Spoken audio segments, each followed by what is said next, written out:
ये समीकरण का बहुत बड़ा असर रहा, उसका लाभ सपा को मिला। जिस प्रकार उत्तर प्रदेश में 40 सीटें सपा लेकर आई, कहीं ना कहीं जातीय समीकरण रहा। दूसरी चीज एक जो अच्छा, एक चीज हमको बताइए, क्या भाजपा बीच में नहीं समझ पाई जो 8,500 और 1 लाख वाला फॉर्म भरा रही थी एनडीए इंडिया गठबंधन, क्या उसको भाजपा नहीं समझ पाई?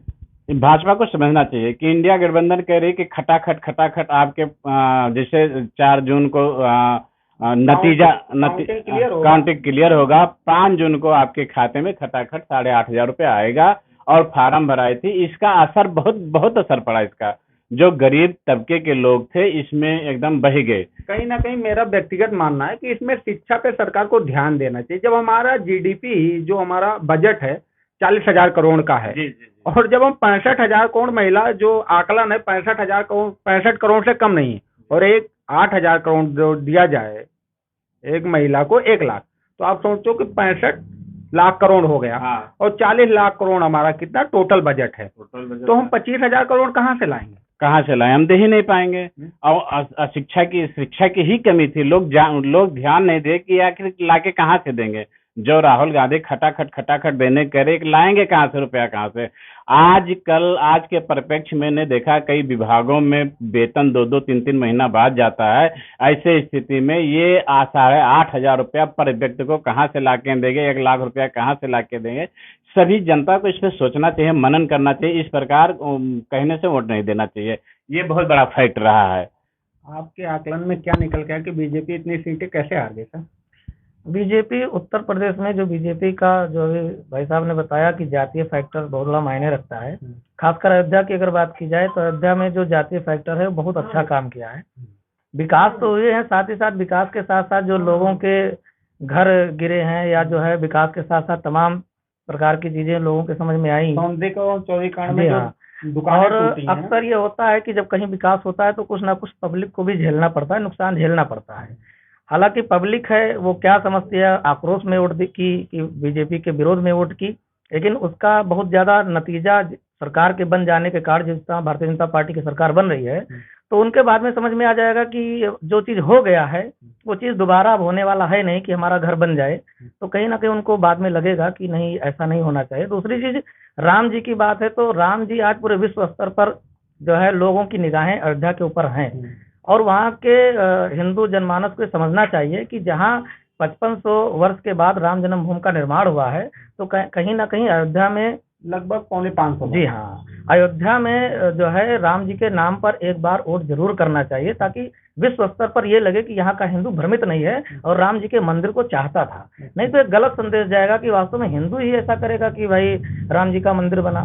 तो कुल मिला के कहीं ना कहीं जातीय फैक्टर वहां पर लागू करता है। और जिस तरह से जो है SC/ST कास्ट के जो है जीते हैं अपने जो सांसद, वो जी हाँ वो ज्यादा मायने रखता है। मुस्लिम प्लस जो है थोड़ा बहुत यादव, और फिर उसके बाद में इस तरह से पीडीए का नारा जो ने दिया वो सफल होता दिखा। जी सफल हुआ, और यह उत्तर प्रदेश में ज्यादा सफल होते दिखा अन्य जगहों की अपेक्षा। उसके पीछे लोग जो सर्वे करने वाले लोग थे, चाहे सी वोटर सर्वे हो चाहे और न्यूज चैनल वाले, वो एक मानते हैं कि जो प्रलोभन था 1 लाख पर ईयर 1 साल में देने का, 8,500 रुपये महीने जो फॉर्म भरा गया, वो भी कहीं ना कहीं फैक्टर काम किया जी है। बिल्कुल, फैक्टर वो भी काम किया है। प्रलोभन भारतीय राजनीति में बहुत जबरदस्त काम करती है, और खासकर उत्तर प्रदेश में ज्यादा ही काम करती है, क्योंकि उत्तर प्रदेश में प्रदेश तो बहुत बड़ा है, लेकिन जिस तरह से शिक्षा और यहाँ के जो है रोजगार अन्य सरकारों या अभी की सरकारों ने जो नहीं दिया लोगों के अंदर, या ऐसी कोई व्यवस्था नहीं बन पाई रोजगार को लेकर, यह भी एक बहुत बड़ा मायने रखता है। और सबसे बड़ा मायने ये रखता है कि बीच में जो एजुकेटेड पर्सन है उन्होंने पेपर लीक का मामला भी लोगों के बीच में आया। सरकार का जो बैक पोर्शन था, बिग पोर्शन था, वो सबसे बड़ा पुलिस भर्ती, आरओ भर्ती कैंसिल करना, पेपर लीक करना, और कहीं ना कहीं शिक्षा दर तो बढ़ गई, साक्षरता दर तो बढ़ गई, लेकिन लोग शिक्षित नहीं हो पाए। हाँ, शिक्षित नहीं हो पाए। साक्षरता दर बढ़ी है लेकिन लोग शिक्षित नहीं हो पाया है, यही कारण रहा। और ऐसे तमाम कारण रहे हैं। जैसे अयोध्या को लेकर के अभी भाई साहब ने कहा कि मंदिर मोदी जी ने बनाया, और बहुत बड़े विश्व स्तर पर यह बात गई कि मोदी जी ने भारत में हिंदुओं की आस्था लेकर इतनी बड़ी मंदिर बना दिया, फिर भी वहाँ के लोगों ने वोट नहीं दिया। केवल कारण यही रहा कि कुछ जो गरीब सड़कों पर दुकानें थी उनकी दुकानें जो हट गई, जो अतिक्रमण हटाया गया। बहरहाल विकास सभी का हुआ, आज वहाँ विकास हुआ, सुंदरता आई, तमाम प्रकार की चीजें हुई और लोग कमा भी रहे, इसी बात नहीं, लेकिन लोगों के जो दिमाग में है कि हमारी दुकानें टूट गई, ये हुआ वो हुआ, ये एक कारण था। दूसरा कारण ये कोई मतलब नहीं, हाँ, क्योंकि अब तो वहाँ जितने चढ़ावा पहले चढ़ते थे उससे 4 गुना फूलों की खपत होती है। होटल पे इतने लोग आते जाते हैं, पानी बिकता है, दूध बिकता है, मतलब व्यापार बहुत बढ़ गया। बिल्कुल। मैं एक बार अभी 2 दिन पहले अयोध्या में गया था। मैंने पूछा कि तुम, एक बेरोजगार था जो फोटो बेच रहा था, भगवान श्री राम का फोटो था, बेच रहा था। हमके भाई साहब के एक फोटो कितने? उन्होंने कहा भैया 20 रुपए का एक फोटो है। हमने कहा कितने बेच लेते होंगे? कहा दिन भर में हमारा कम से कम 1000 फोटो बिक जाता। अब आप गुणा लगा लीजिए कि 20 रुपए का फोटो 1000 आदमी खरीदा तो कितना उसको लाभ हो। ऐसे तमाम आदमी हैं, बेरोजगार हैं, जो कमा रहे हैं। पहले से ज्यादा आज लड्डू बिक रहा है, पहले से ज्यादा आज दूध बिक रहा है, पहले से ज्यादा आज पानी बिक रहा है, पहले से ज्यादा आज हर चीज बिक रही है। अयोध्या में लगभग 4 से 5 लाख, 3.5 लाख लोग दर्शन करने के आए हैं। मोदी जी ने जो अयोध्या में विकास का कार्य किया उसको लोगों को लाभ पहुंच रहा है, लेकिन लोगों ने वहां भ्रम फैलाया, भ्रमित किया, लोगों को भ्रमित किया। दूसरी चीज, जात फैक्टर तो जी, अखिलेश यादव ने जात कार्ड का जो अपना गेम खेला उसमें वो सफल है और बहुत ज्यादा उससे हारे नहीं। अयोध्या हारा नहीं माना जाएगा। मैंने अयोध्या तो जीता है, ये फैजाबाद के जो आसपास की चीजें वो हार गए हैं। लोकतंत्र में हार जीत तो एक चलता रहता है, क्योंकि निर्मल खत्री जी वहां से पहले सांसद रह चुके हैं ना, तो सांसद पद ऐसा नहीं होता। बिल्कुल। आपका क्या कहना है सर अयोध्या के परिप्रेक्ष्य में? अयोध्या के परिप्रेक्ष्य में नहीं, लेकिन पूरा उत्तर प्रदेश के पूरे उत्तर प्रदेश के परिप्रेक्ष्य में आप क्या है कि जिस तरह से पार्टी का जो नेतृत्व शीर्षक है उसने जिस तरह से मनमानी ढंग से काम किया है, कहने का मतलब यहाँ के जो मुख्यमंत्री थे योगी आदित्यनाथ को उनको दरकिरार किया है। किसमें?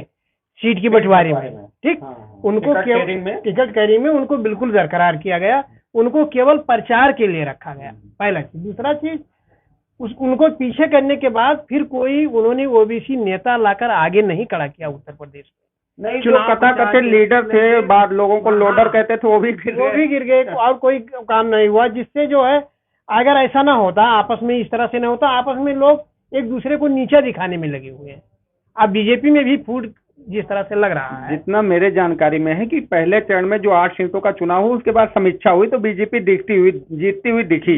उसके बाद बीजेपी फिर आपसी फुटमोड़ के चक्कर में संगीत सोम से लेकर स्टार्ट हुआ, पश्चिमी उत्तर प्रदेश से और पूर्वी उत्तर प्रदेश तक आ गया, लाट छोड़ देवरिया तक चला गया, लेकिन वो फुटमोड़ सही नहीं हो पाई। और अयोध्या में एक संविधान बचाओ का भी नारा ये भी फैक्टर काम किया कि उन लल्लू सिंह थे, उन्होंने कहा हम संविधान को ही बदल देंगे। हाँ, ये बड़बोलापन उनका पूरे देश में नुकसान किया, पूरे देश में नुकसान किया और विपक्ष इसका एक मुद्दा भी पा गया। ठीक है, यही सब। और लल्लू सिंह को वहाँ की जनता चाहती भी नहीं थी इस वक्त।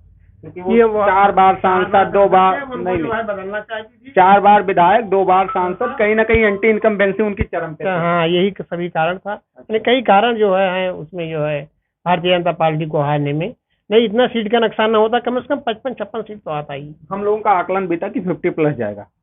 आपका आकलन क्या था? अब खास करके अयोध्या पर हमारा आकलन यह है कि जैसे भाई साहब ने कहा कि सीट बंटवारे को लेकर के माननीय मुख्यमंत्री जी को दरकिनार किया गया। कुछ फैक्टर तो इससे हुआ, लल्लू जी का भोलापन भी उनको ले डूबा। दूसरी बात ये रही कि अयोध्या के सौंदर्यीकरण के लिए जिन गरीबों को या जिन दुकानदारों को उजाड़ा गया, उनको जैसे जिनके पास कागज था जमीन का या घर का, उनको तो मुआवजा दिया गया, लेकिन जो गरीब तबके के लोग थे उनकी संख्या बहुसंख्यक थी, उनको भी कहीं ना कहीं स्थापित कर देना चाहिए। यार, सरकार कभी ये नहीं कहती है कि आप रोड पे आओ, अगर रोड विकसित नहीं होगा, अगर आप टैक्स देने से पीछे हटोगे, अमेरिका जैसा टैक्स दोगे तो अमेरिका जैसी सुविधा पाओगे, अगर टैक्स आप नेपाल जैसा दोगे तो नेपाल जैसी सुविधा लोगे। नहीं, ये तो सही कह रहे हैं आप, ये सही कह रहे हैं आप, लेकिन उन गरीबों को कहीं ना कहीं स्थापित कर देना चाहिए था सरकार को। ठीक है, और रही बात बीजेपी के हारने की, लल्लू सिंह जी का बलबोड़ापन। दूसरी बात, कई बार वो उटपटांग बोलते भी रहते थे। दूसरी बात, उन शीर्ष नेतृत्व ने उनको गलत टिकट भी दे दिया, इसलिए अयोध्या हारने का वजह। हमें जहां तक लगता है सर कि जो लोग चाहते हैं कि तुरंत कोई चीजें बदली जा सकती हैं, क्या रातों रात कोई चीजें बदली जा सकती कि उसको यहाँ से स्थापित करके वहां मकान दिया जा सकता है? बिल्कुल नहीं बदला जा सकता है। और अगर अयोध्या में विकास हुआ है तो उन्हीं लोग के लिए हुआ है जो लोग सड़क पर दुकानें लगाकर बैठते थे। उनकी कमाई पहले से कम थी, आज बढ़ गई है। उनका जरिया दूसरा बना दिया गया है कमाने का, और लोग दूसरे जरिए से कमा भी रहे हैं। हम तो देख के आए, अभी रात में भी हम अयोध्या थे। आज के डेट में वहाँ ठेला लगाने वाला, बैटरी चलाने वाला, टुक टुक चलाने वाला, और जो अच्छा गाड़ी चलाता है, लग्जरी गाड़ी, सबकी कमाई कम से कम 4 गुना बढ़ गई है। 4 गुना बढ़ गई, ये बात सत्य है। मैं भी अयोध्या में गया था, सर्वे किया था। सर्वे के अनुसार मुझको ये पता चला कि आज लोगों ने जो सड़क किनारे दुकान लगाते थे, उन्होंने अपना बिजनेस बदल दिया है। कहीं पर वो पानी की सप्लाई कर रहे हैं, कोई चाय पिला रहा है, कहीं ठेला लगा रहे हैं, कहीं कोई काम कर रहा है, कोई काम कर रहा है, और वो बता भी रहे हैं कि हमको इससे ज्यादा लाभ हो रहा है। और भैया कोई हारना नहीं कहता है। बीजेपी जीती है, और पहले भी था, जीती थी। हमको पहले भी विश्वास था सरकार बीजेपी की बनी है, और जो भी कमियां है बीजेपी इस बार दूर करेगी। उसमें कोई भी इतना सर पे या दिमाग में लेने की बात नहीं है। हर स्तर पर बीजेपी काम कर रही है। क्या कहते हैं, बिजनेसमैनों के लिए बीजेपी काम कर रही है, छोटे वर्गों के लिए काम कर रही है, जो दलित ओबीसी पिछड़ा वर्ग है, सभी के लिए बीजेपी काम कर रही है। बशर्ते उसको समझने की जरूरत है। तमाम ऐसे प्रकार के बीजेपी ने लाया है योजना, जो योजना का लाभ लेकर के लोग करोड़ों करोड़ों कमा सकते हैं, लेकिन किसी को मालूम ही नहीं कि योजना कब आया, कहाँ आया, कैसे आया। बीजेपी बहुत अच्छा काम कर रही है और अच्छा काम करेगी। देखिए, हम लोग उत्तर प्रदेश चुनाव को लेकर से कहीं थम जाते कि उत्तर प्रदेश में बीजेपी की सीटें कम आई। कहीं ना कहीं हम उसका एक ये नहीं देखते कि बीजेपी कहीं बृहद रूप से आगे बढ़ी है। आप देख लीजिए, वहाँ हम लोग उड़ीसा बीजेपी पूर्ण बहुमत की सरकार बना ली। अरुणाचल आप चले जाइए, चंद्रबाबू नायडू के साथ आप गठबंधन में आ गए। केरल, जहां कभी भूतो न भविष्य थी बीजेपी, वहां एक सीट ले आई। जी, आपकी बातें सत्य हैं। उत्तर प्रदेश में बीजेपी की सीटें कम आई हैं, लेकिन इसका मानने ये नहीं हुआ कि बीजेपी हार गई है। बीजेपी जीती है। और दूसरी बात है, कुछ उसमें यह था कि कुछ नेताओं का बड़बोलापन था। अगर ये बड़बोलापन इलेक्शन के बाद होता तो शायद ये मुंह नहीं देखना पड़ता। लल्लू सिंह ने कहा था कि हम संविधान बदल देंगे। ये बहुत बड़ा पूरे देश में गूंजने लगा। लोगों को कानों में विपक्ष ने, इंडिया गठबंधन ने डाल दिया, कोट के भर दिया, इसको जहर के रूप में फैला दिया। उसके लिए, इसी के लिए बीजेपी का काफी नुकसान हुआ है। और दूसरी चीज है कि कहीं ना कहीं जात फैक्टर, जो जात वाला कार्ड अखिलेश ने खेला, उसका भी है हारने का, लेकिन उससे कोई मतलब नहीं है। जनता समझ रही है कि जो भी देश के लिए अच्छा कार्य कर सकता है बीजेपी ही कर सकती है।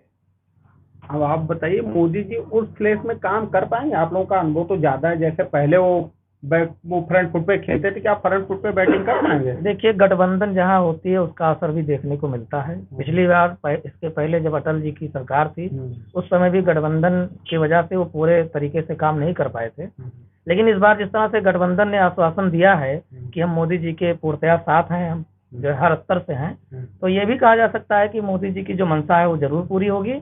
और मोदी जी की जो एक ही मंशा है कि फर्स्ट नेशन, यानी राष्ट्र को प्रथम वरीयता दी गई है, तो राष्ट्रीय उनका एक ही विजन है कि राष्ट्र को प्रथम स्तर पर ले जाना है। और उसका अखंड भारत, जिस तरह से उन्होंने बताया कि अखंड भारत बनाना है 2047 तक, उन्होंने जो अपना लक्ष्य रखा है, वो उसमें जो भी इनके घटक दल हैं वो वास्तव में साथ देने के लिए तैयार हैं। अब बीच में हो सकता है कि कोई उनकी ऐसी विचार हो जो उनके हिसाब से ना पूरा हो सके, लेकिन फिर भी बीजेपी है। कहते हैं ना कि बीजेपी है तो सब संभव है, मोदी है तो मुमकिन है। अच्छा। इनका जो नारा है वो वास्तव में काम करता है, हर जगह काम करता है। और बीजेपी के साथ बहुत ही अच्छे जो है उनके लोग हैं साथ देने वाले, तो अच्छा ही होगा। देश के लिए जो सोचता है उसके लिए अच्छा ही होता है। रही बात मंदिर की, तो मंदिर ऐसा नहीं कि उत्तर प्रदेश में बना या हमारे मथुरा में बना, काशी में बना या अयोध्या में बना। भगवान का मंदिर इस सरकार ने अपने एक कूटनीति के जरिए, राष्ट्र नीति के जरिए यूएई में ले जाकर भी एक मंदिर स्थापित कर दिया। तो ये भी कहीं ना कहीं इसकी जीत ही मानी जाएगी। बिल्कुल, मंदिर बनना लोगों में हर्ष का विषय है। नहीं, आप उस पे आकलन करिए कि जो कट्टर इस्लामिक राष्ट्र है, वहाँ अगर भगवान का मंदिर स्थापित कर दिया जाता है, आबू धाबी में ले जाकर के मोदी जी ने मंदिर बनवा दिया, ये बहुत बड़ी बात है और लोगों में खुशी भी है। और आपको ये बताते चले, जो जाट फैक्टर का कार्ड खेला गया उसमें भी जो हिंदू हैं सभी लोग मंदिर बनने से खुश हैं। ये जो कह रहा है कि मंदिर के खिलाफ हिंदू हैं, यहाँ पर वो गलत, सरासर गलत कह रहा है। हिंदू चाहता था कि मंदिर बने और मोदी जी ने बनवाए। ये तो इलेक्शन की बात है, इलेक्शन और मंदिर में बहुत अंतर होता है। मंदिर से इलेक्शन को नहीं देखना चाहिए। सारे यहाँ के हिंदू, पूरे भारत वर्ष के हिंदू खुश हैं मंदिर बन जाने से। और यही कारण है कि आज अयोध्या में कम से कम 2.5 से 3 लाख प्रतिदिन लोग दर्शन करने के लिए आते हैं। देखिए, मंदिर निर्माण कराना, सुप्रीम कोर्ट के आदेश के अनुसार यहाँ के लोगों ने मंदिर निर्माण का कार्य शुरू किया। उसके लिए एक ट्रस्ट बनाया गया। ट्रस्ट ने अपना काम करते करते आज हम लोग जो अंतिम पायदान है वहां पे खड़े हैं कि मंदिर निर्माण का जो शिखर है वो शायद पूरा हो जाए इसी 2024 के लास्ट तक। कोई बड़ी बात नहीं, हार जीत लोकतंत्र में एक प्रक्रिया चलती रहती है। क्यों दादा? हाँ, ये तो है ही है। मंदिर तो बना, इससे सब खुश है ना? पूरा विश्व खुश है। हाँ। और भारत की तो बात छोड़ दी। नहीं, चुनाव एक प्रक्रिया है, सतत प्रक्रिया। मंदिर से तो कोई लेना देना था ही नहीं। हार जीत लगा रहता है, उसमें रूप में उतार चढ़ाव तो होता ही रहता है। अरे 10 साल की एंटी इनकम्बेंसी थी, सरकार में थे आप, प्रदेश में थे, सेंट्रल में थे, तो वो तो लगा रहता है। धर्म को राजनीति से नहीं जोड़ना चाहिए, लेकिन धर्म के बिना राजनीति तो है भी नहीं। राजनीति को धर्म मान करके राजनीति कीजिए, धर्म को राजनीति में मत लाइए। ऐसा तो हमने देखा है कि चाहे आप पुराण उठाएं, चाहे आप चले जाएं महाभारत काल में, चाहे रामचरितमानस, सही कह रहे हैं आप, कहीं ना कहीं राजनीति हावी रही है। तो मंदिर बनने से पूरे विश्व के लोग, जितने भी हिंदू धर्म के लोग हैं, सनातनी लोग हैं, सब खुश हैं। हमारे सनातन धर्म में एक चीज कहा जाता है सर, सर्वे भवन्ति सुखिनः, सर्वे सन्तु निरामया, सर्वे भद्राणि पश्यन्तु मा कश्चित् दुर्भाग्यः। मतलब वो किसी समुदाय का हो, हम उसका भला ही चाहते हैं। तो मंदिर से कोई लेना देना नहीं है। लेकिन अब ये राजनीति कैसे अछूता रहेगा? कैसे अछूता रहेगा, सही कह रहे हैं आप। और रही बात हारने जीतने की, देखिए जो 18 से 32 साल के नवयुवक थे, उन्होंने भाजपा को वोट नहीं किया। आपकी बात हम मान रहे हैं कि उन्होंने वोट नहीं किया, उन्होंने इसके नाराजगी ये थी, उनकी नाराजगी ये थी कि वो आज कई वर्षों से पेपर देते हैं, पेपर लीक होता है, परीक्षा रोक दी जाती है, परीक्षा कैंसिल की जाती है। इसके लिए उनकी बेरोजगार लोग थे, उनकी सोच जो थी, कई युवकों से हमारी बात हुई है, उन्होंने कहा कि भैया देखिए, जैसे हमें रोजगार नहीं मिल रहा है, हम सरकार बदलेंगे, तो भाई युवा एक भविष्य है। अरे हमारे देश में इस समय जितनी पॉपुलेशन है उसकी 30% आबादी 30 साल के युवाओं की है। तो युवा जिस तरफ जाएगी, जिस ओर जवानी चलती हो तो उस ओर जमाना चलता है। वही रहता है। अभी हमारे साथ बातचीत करने के लिए ये प्रबुद्ध जन थे, इन्होंने अपना बहुमूल्य समय दिया। इसके लिए आप लोगों को बहुत ढेर सारा आभार, ढेर सारा प्यार, धन्यवाद, नमस्कार।